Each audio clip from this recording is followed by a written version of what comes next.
Welcome to Unfiltered with Roxy, where we dive into real convos for real healing and change. I'm your host, Roxana Feenster, aka Roxy, and this is where mindfulness meets practicality.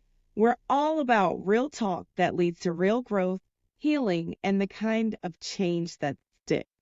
Today's episode is an important one entitled Breaking the Silence, Suicide Prevention Awareness, and the Impact on Black Women.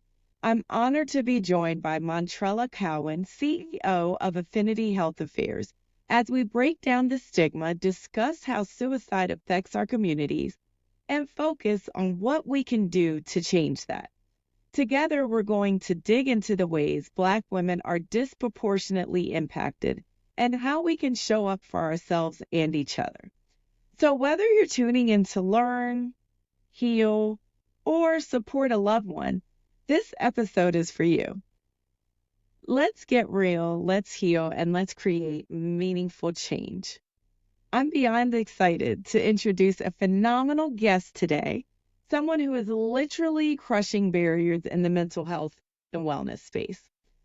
Montrella Cowan, a powerhouse in every sense of the word.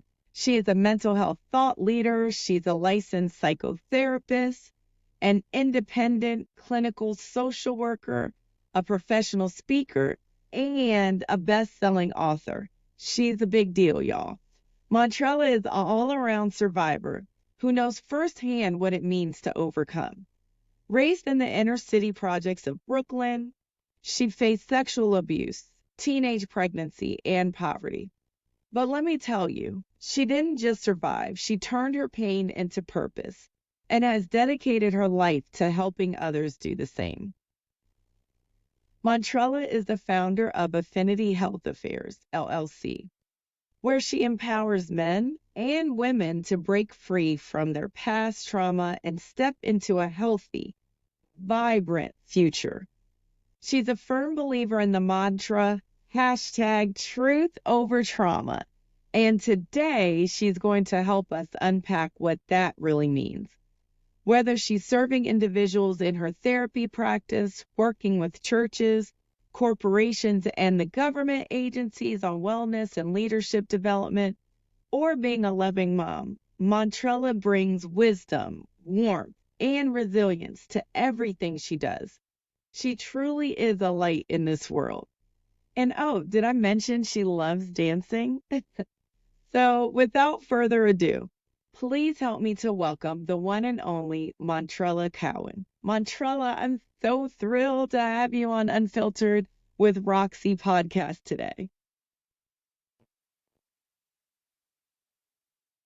We are doing a suicide prevention awareness and the impact of Black women because we know that everything that has to do with anything, mental health, health, insurance, workplace, all of those things affect Black women differently. So I'm so glad to have you here with me today.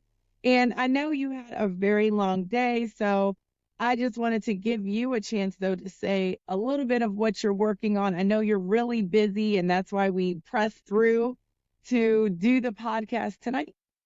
Yeah. Well, thank you, Roxana, for having me. It is a pleasure to join you. Thank you for your mission. It is so needed. So your audience is very blessed to have you to share all of this good information. So I'm here to support you in your cause and to spread the message about the importance of mental health. Yes. And we met when I was working at a nonprofit, talking everything mental health, and you always were such a great support. Even one time you packed up, I don't know if you remember this, you packed up like the day before I had called, like, look, we're doing this big event down in Baltimore City. Can you come? We'll pay for your hotel, everything. And you just picked up and came and really supported a lot of people that day. And I know that comes from you having a passion in your heart to really help people, support people. I know you also do coaching to help not only people that are in crisis, but people who are doing well and want to do better. Where did that come from? Oh, yeah. So, as you know, I'm a licensed therapist and I have been for over 12 years now. Yes. What I found is that, when people do therapy, they start to get better, especially with me, because I use very effective tools and techniques. And so they make the progress. And then it's like, well, what's next? Right. And so that's why I also became a certified coach so that I can help people on that trajectory of life. Because I don't know if do you know the difference between coaching and therapy, Roxana? No, I would love for you to tell. Yeah. So the way I describe it is therapy helps you complete your past, while coaching helps you create your future. That's beautiful. Yeah. So once people are finished with the inner childhood stuff, the trauma, things like that from the past, they're now ready to create their business or lifestyle that they desire. No, that's funny because now I'm working on it's not really funny because working on your inner child is not that happy go lucky. Like, I guess maybe for some people, but yeah, I found out that my inner child had a lot of rage, and I had to really try to love on her, and Yes. and because I'm not going to be able to progress to the point where I can get coached and go to another level. I hear you. Well, I'm glad to see that you're taking that on. That's really powerful work. Yes, it's heavy work. Yeah, yeah, but you don't have to do it alone. That's what we hear. Yeah. What I love what you said about, well, going back to the fact of the therapy, and you came to Baltimore, you were doing in-person one-on-one check-ins. You didn't know what you would see that day. And I think that's kind of hard when you're a therapist and you're dealing with people that are dealing with trauma. I know you heard a lot that day. What helps you when you're in those situations? Because there's a lot of people that are therapists like you. They're listening to those heavy stories. What helps you when you're in that situation to keep, Yeah. I guess not distance, because that's what makes you a good therapist, because I've seen you in action, that because you're there with the person. What helps you like to keep going? Well, you definitely have to pour into yourself, right? And so a lot of the things that I'm sharing with all of the things that I share with my clients, I also practice. And one of the things I would say is that, this starts with inner harmony. See, a lot of times people come and they're not there for themselves. They're looking for help for their partner or their children, right? It's everybody else, of course. Yeah. To get a better boyfriend, to get a better job, whatever it is. Well, if they're in a relationship, they might be saying, well, he needs help. Right. Or my child needs help. So they're coming asking for you to help someone else rather than coming for themselves. So even in couples counseling, sometimes they'll drag someone in so that they can get help. Right. Not connecting that, in fact, you're in it too. So Right. we can do with you. So that's inner harmony that you want to work toward. And I always say that the key to inner harmony is mind-body transformation. You see, a lot of us focus so much on our physical health, getting our steps in. We're doing the intermittent fasting, with all of these things. And physically, we're eating right, we're eating clean, Yeah. and yet we're neglecting our mindset. Yeah. We have to wake up being intentional. So, I wake up, I read. I wake up, after I read, I work out with a trainer. After I train, I'm preparing my day and myself. And so when you do that, when you're intentional and you're also nurturing your own mindset, it's a lot easier to help others. Yeah. Because not only that, the techniques and the tools that I use actually work. I provide practical tools that people can use as if it was an umbrella for the rain. And so I get excited. No, I'm not excited to see someone hurting or in pain, but I'm excited that they reached out, that they took the first step. Dr. Martin Luther King Jr. said, faith is taking that first step without seeing the whole Yeah. staircase. Because you And don't. so when they just make the call, it's huge. And so I do get excited. I can't always show it because depending on where they are, they might take offense depending on their mental state. But I get excited because I know that I can help them get to that other side. So it's it's not draining as people would imagine. I get that question a lot, though. I'm so glad you asked. It's not draining. And on the flip side, from the client perspective, it's not hard. It's Yeah. not painful process. Don't watch too much TV because they don't do a good representation of us, Yeah. quote unquote, shrinks. It doesn't have to be painful. And oftentimes when people start to do this work, it's like a ton lifted off their Yeah. shoulders. Yeah. Because I think you get to a point where you're like, I don't want to carry all of this. Boy, do we carry a lot, particularly like when Black women. hold it down. We're special in that regard. Yes. But it's almost to our own detriment. Yeah. Yeah. But I also wanted to say that you have a light about you, because I remember one of our young people had just was so touched by you just being there. And that's why I think people miss it with therapists. It's not just knowing all the stuff, because you do know all the stuff. You have your own business, you're writing books, you're doing all this, but it's like also just having that light in you from what you've been through and what you've learned, and willing to give that Yeah. to people. Oh, yeah. Yeah. I think a lot of times people look at us as living in a lighthouse or something. Yeah. But therapists are human beings too.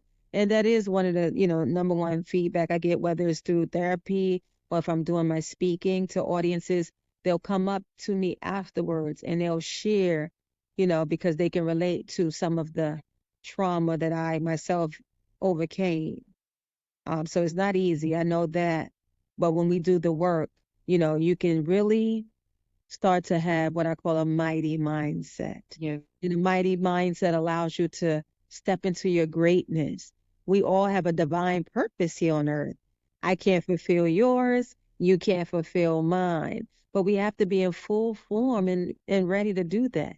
We have to be ready to do that. A lot of times when it comes to trauma in particular, it's bottled up Yeah. and it's affecting us in so many areas of life. We talked earlier about the inner child.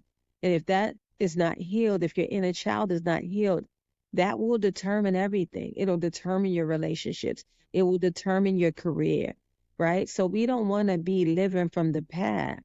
We want to be able to create the future and step into our greatness and be of service to others. But like they say, when you take a flight, you got to put your own oxygen mask on first. And so Black women in particular, we have this thing where we take care of everybody else and we neglect ourselves. And what I call that, I came up with a name for it. I call it the tapestry of illegitimacy, Oh, wow. where we first have this negative self-image, and then the next piece of that fabric is self-doubt. And then we go into self-neglect, and then finally self-harm.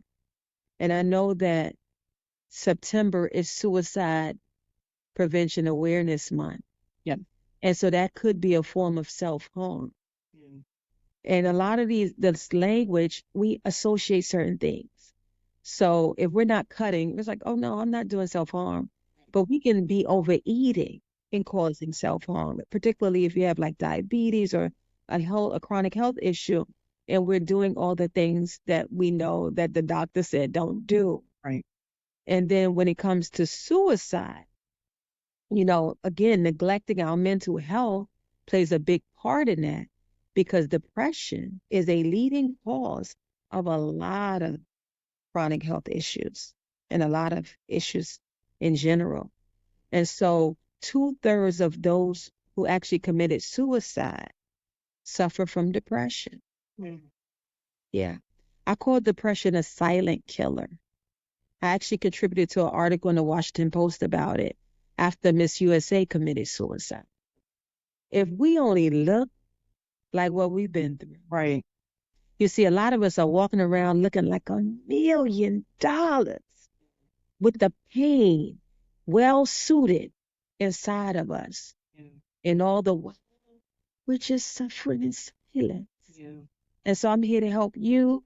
You help me so we can spread the message to the masses. We're here to break the silence, as you said in the beginning of this.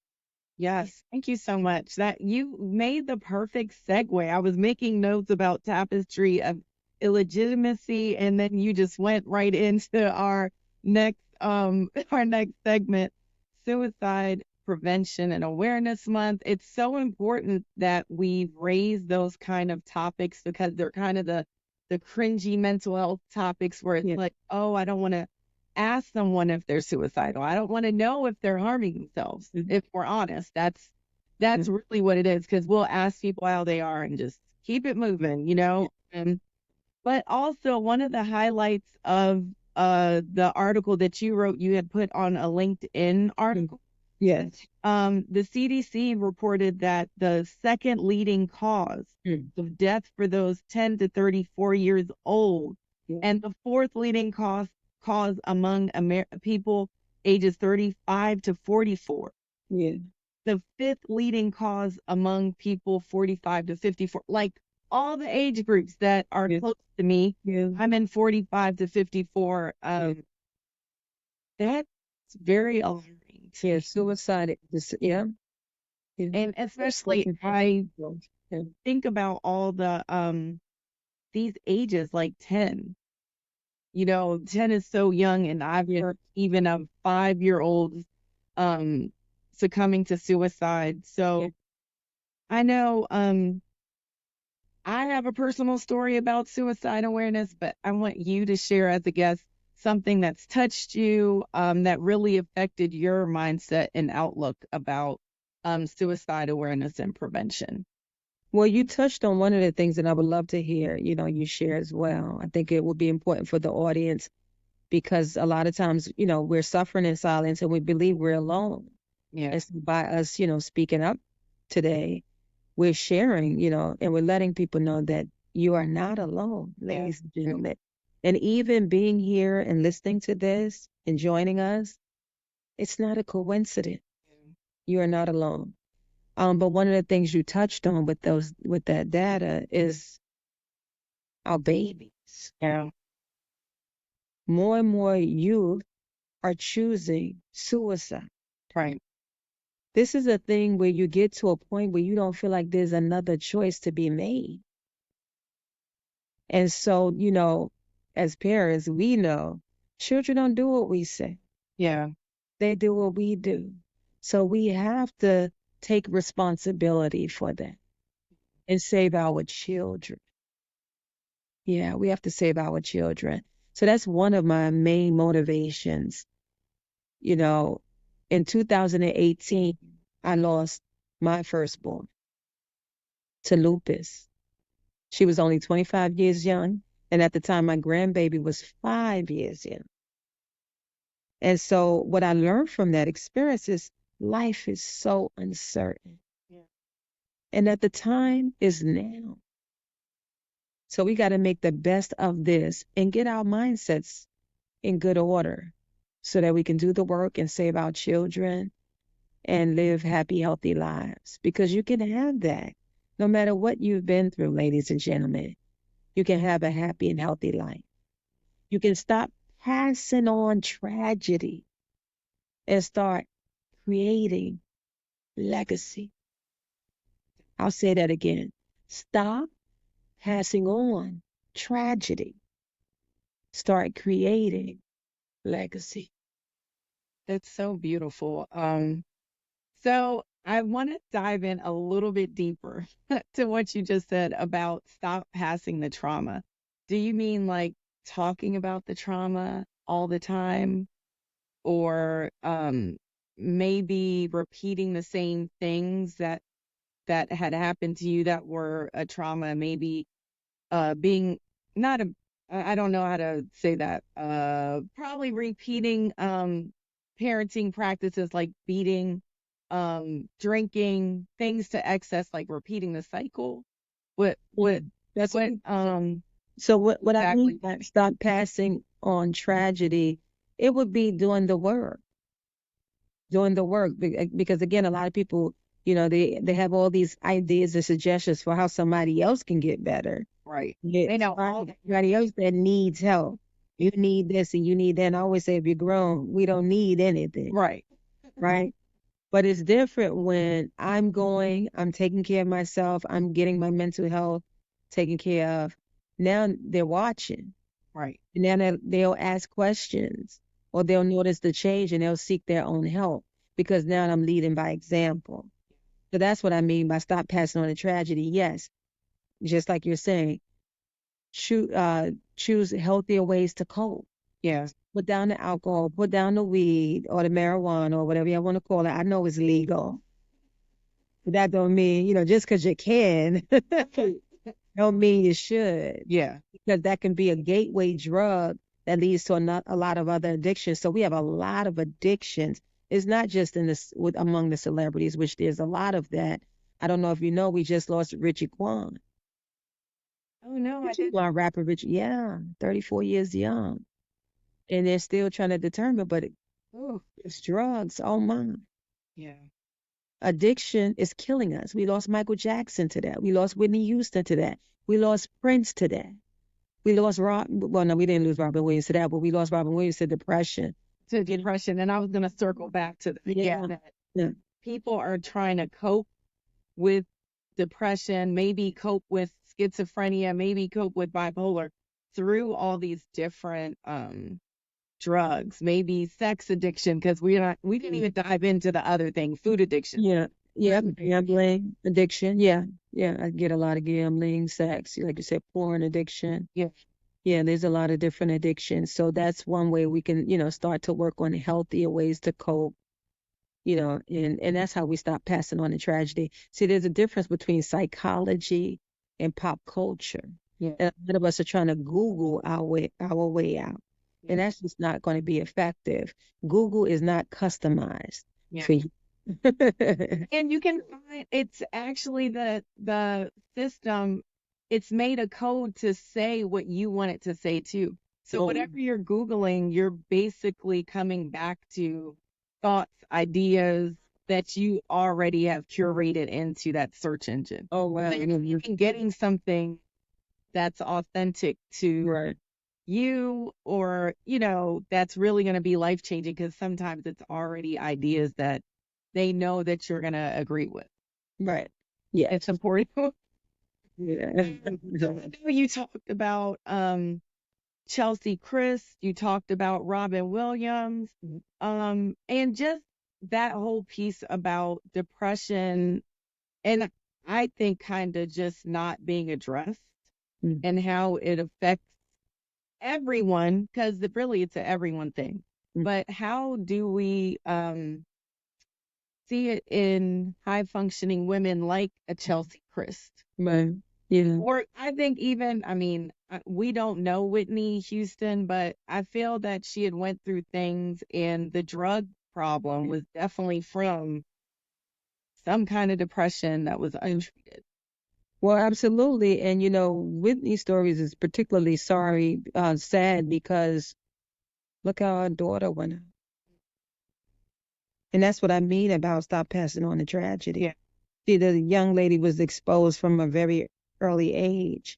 That's how they put you get out, And perhaps if she wasn't Whitney, social services would have intervened a long time ago, yeah. But she really never had a chance. That little girl, 21 or so, she just never had a chance. So that's what I mean by that. That's a good example. So when it comes to high functioning depression, which, yeah, those would definitely be classified as such. Yeah, a lot of us, especially Black women, we show up. We got that grit. You ain't got to ask us twice.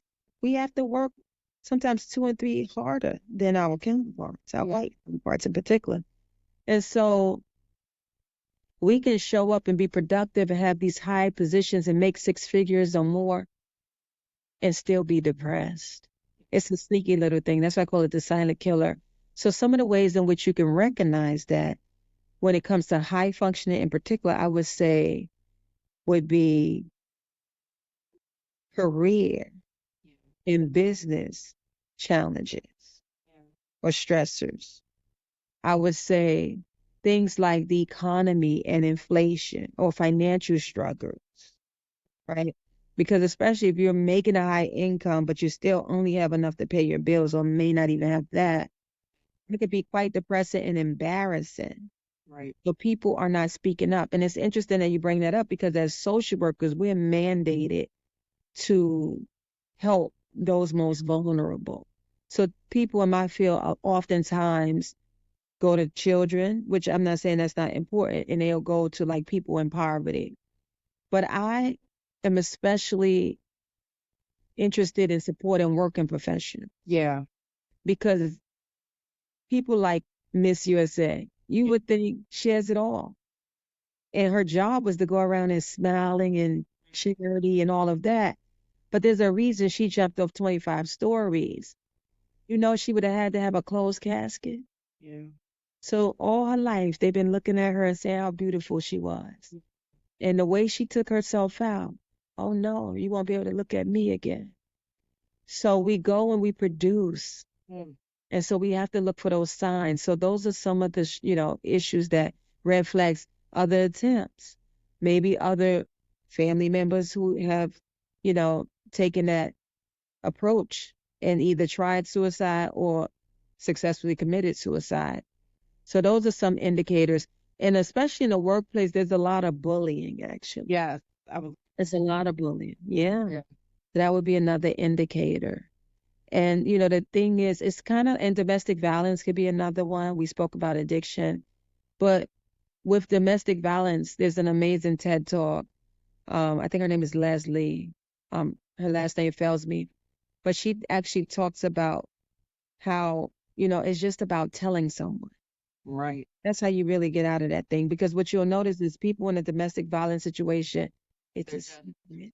Yeah. Secret, and they'll work very hard to protect their abuser. And they don't go out and stuff. So it's like it's so hard for you to actually find out the truth. You hide, you make up stories, you go to the hospital for a broken this or that, and you're like, oh, I fell and things like that. And there's an excellent movie that I recommend for anybody that might be dealing with that right now. And that movie, there's a book as well, and it's called This Ends With Us. Oh. It's an excellent movie which really demonstrates, what one may go through, but also how one may get out of it. Right. Yeah. So, yeah. That's so good. I'm just looking at the questions we have, and just to wrap up, Yeah. what advice do you have for people that may feel overwhelmed by like cultural, societal stressors? You said a big thing, which I know we don't have time to dive into, but that pressure of I'm the family, the breadwinner of the family. I'm like supporting my mom and I'm supporting my kids. And, I might have my own stuff that I wanted to pay off and do. Yeah. What kind of advice can you give them to like get out of it? Yeah, that's a great question as well. I would say one way is using my AAA formula. And with AAA, the first A would be acknowledge. Acknowledge that you're not doing well. Acknowledge that you're in pain or that you're hurting. Acknowledge that you may not have been doing well for quite a while. Or acknowledge that you're not at your normal self. You're not functioning at your normal capacity or abilities. Even though other people may not know, even though you look like what you're going through, if you acknowledge it for yourself, right? Because you got to keep this in mind, Roxana. You can't want for somebody more than they want for themselves. Yeah. Again, you can't want for somebody more than they want for themselves. So that's why we have to take responsibility and just acknowledge. The second step of that AAA process would be to ask for help. And yeah, know what it is, especially for us. And you can ask God if you're a believer, or the universe, or whatever that higher power is that you believe in. You can ask friends. You can ask friends and family, especially if any of them are getting support. You can ask them, would they recommend someone? And certainly you can ask us as professionals. Now, the nice thing that I think people don't recognize about therapy especially worker professionals. They're very paranoid that their business will get out, you know, Yeah. employee assistance programs and what have you. But no, this is all confidential. We cannot share any things with your supervisor and what have you. So you want to be able to just reach out, ask for help, and know that we're here. Mm. Thank you so much. So, Oh, and let me give you that last A. yes. I know you said you had. No, if you had questions about it. And then that last A is affirm. Mm. And that's affirm who you are. You are special. You are unique. You are not illegitimate. Illegitimate is like, I don't belong here. I don't Right. deserve this. You are God's child, and you're here to do great things. And so you want to affirm who you are. And affirmations is a great way to start to, defeat the negative self-talk. Because, you know, I've been there, right? What I do, I call it mini Monty versus mighty Monty. See, mini Monty was the victim, but mighty Monty, oh, that's me you looking at right now. He's the victor. Oh, Mini Monty didn't take responsibility. She blamed others. right. Mighty Monty, she owns her stuff, you know? And so there's a difference between, and you may be your own mini or your own mighty or your own victim and victor. So you want to decide which side are you on, Right. because it's all up to you. But I'll tell you one thing, Minnie was the victim, was always being hurt by people, what they said, how they treated her, just the effect of so much foolishness. Whereas Mighty Monty is totally in control, standing in her power, able to help others, and just doing the work, learning, having an attitude of gratitude. Many Monty just complain all the time. Right. So there's a difference. So we want to affirm. I had to affirm Mighty Monty. It was never given to me. I had to claim it. I had to hold on to it. And so words, we don't realize how powerful our tongue is. Very. The Bible talks about it can create or it can destroy. Yeah. And so we want to be intentional every day we wake up. And it could take 5 to 10 minutes just to like pour into you. Stop looking at the constantly negative news Yeah. and start pouring into you. Have your own mission and vision. We go to these jobs, which are fine. That's fine. It's putting food on the table, right? It's helping us take care of our families. But they have their own vision and mission. Yeah. And that's fine if you want to help them, but also help yourself. Right. Yeah. I love that. Yeah, triple A. Acknowledge, ask, affirm. You got it. Triple A. We always call in case of emergency. When the car breaks down, and the nice thing about this AAA, you don't have to admit to breakdown. You could You do can be proactive and use it right away. So I'm going to put this in our show notes for resources. But I also, I love that you said you take the time in the morning as a side note for me, because I'm struggling, even though I finally am able to get up at 5 a.m. Montrella. That was my goal forever. I'm gonna get up at 5. I'm gonna do these things. I'm gonna do my journaling. I'm gonna do my affirmations. But I end up cleaning up, messing with the dog, doing things that are really not helpful for me starting my day. So I just really want to purpose and focus and get to where you are. Absolutely. I'm doing my journaling. I'm doing my affirmations. Yes. Then the hard part was getting up, but now it's like, okay, Yeah.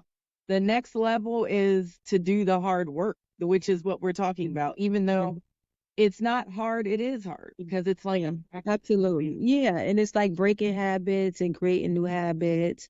Now, remember that anything worth having requires some growth. right, Requires some growth. If it was easy, that ain't it. right, And that's why I call myself the champion of growth, because all of the trauma and trouble that we go through, it's just taking us to the next level. I call it growing pains. Mm. And a lot of us don't want to grow. We're complacent. We complain, but we're complacent. That complaining, that chaos is comfortable. We're used to it. Now, to step out of our comfort zone, That requires courage being one of the major things. It takes a lot of courage. So that's why I say dare to be, Mm, because it takes a lot of courage to be. yeah.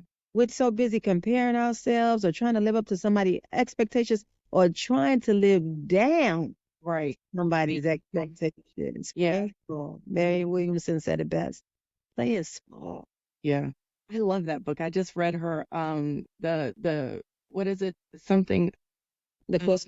no, not the Course of Miracles. It's the one about love. Okay. Such a good book. And I was just like, I don't know. I was like, well, she's just talking about something else that she read. I was like, how can it be good? But it was such a good book. Good. And really, Well, I see you on the roll. You doing it. Me, getting up at 5, started a party. would know like it's not easy. Like even one of the podcasts I did with the psychiatrist was the unfiltered truth of trying to make these changes is not that easy. And people say it is. Like you said, oh, I'm just gonna change. Yeah. So I'm so glad that we were able to do Yeah. it.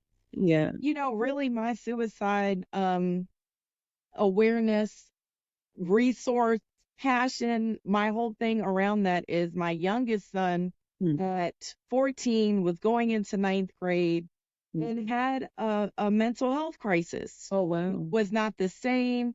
He was like our SpongeBob, our go-lucky guy. If you guys know me, you know I love SpongeBob.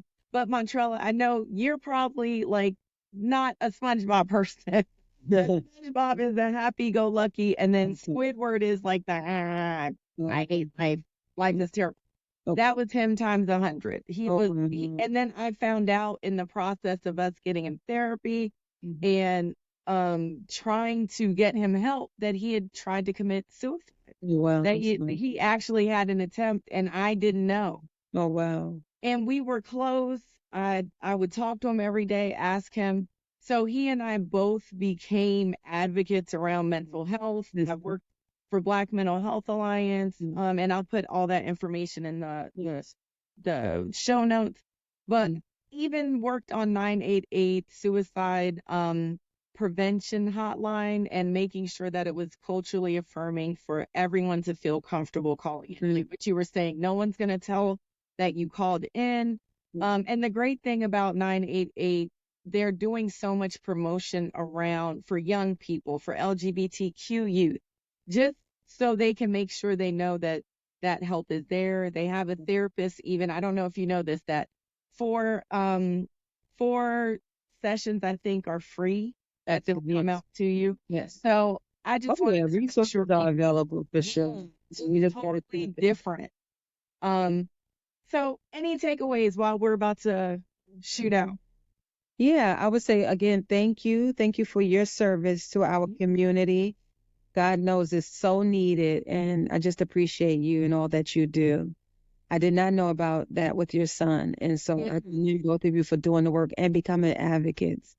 And for those of you in the audience and listening today, I want to remind you that you are not alone.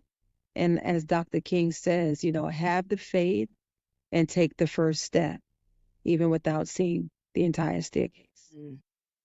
Thank you so much, Montrella. I know that you had a lot to do today, and I just thank you for sharing your wisdom, your peace, your joy with us. Thank you all for listening to the podcast. And just remember, we care about you. You matter. 988 is a great resource, and I hope you check in for the next podcast. Absolutely. Thank you. Thank you all for tuning in. Bye-bye.